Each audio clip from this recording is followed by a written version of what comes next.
Passport हा केवळ परदेश प्रवासासाठी आवश्यक असलेला एक दस्तऐवज असून तो नागरिकत्वाचा अंतिम पुरावा नाही, असं स्पष्टीकरण केंद्रीय परराष्ट्र मंत्रालयाने दिलंय।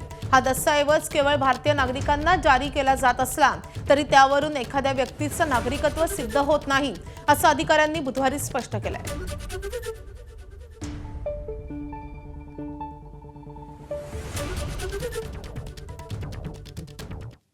तर परराष्ट्र मंत्रालयाच्या या घोषणेवर आदित्य ठाकरेंनी कशी टीका केली आहे आपण पाहूयात। मग पासपोर्ट देताना पोलीस कसली पडताळणी करतात? आपला देश भारतीय नसलेल्यांनाही पासपोर्ट देतो का, असा सवाल आदित्य ठाकरेंनी उपस्थित केलाय।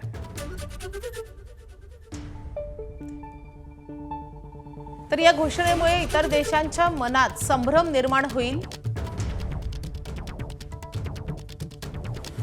परराष्ट्र व्यवहार मंत्रालयाची गोंधळलेली परराष्ट्र नीती, आणखी किती विचित्र निर्णय घेणार आहात, असंही आदित्य ठाकरेंनी म्हटलंय।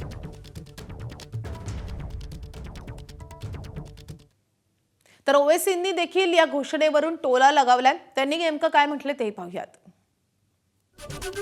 तर असदुद्दीन ओवैसींचे एक्सपोस्ट आहे, कोणतेही कागदपत्र नागरिकत्वाचा पुरावा नाही।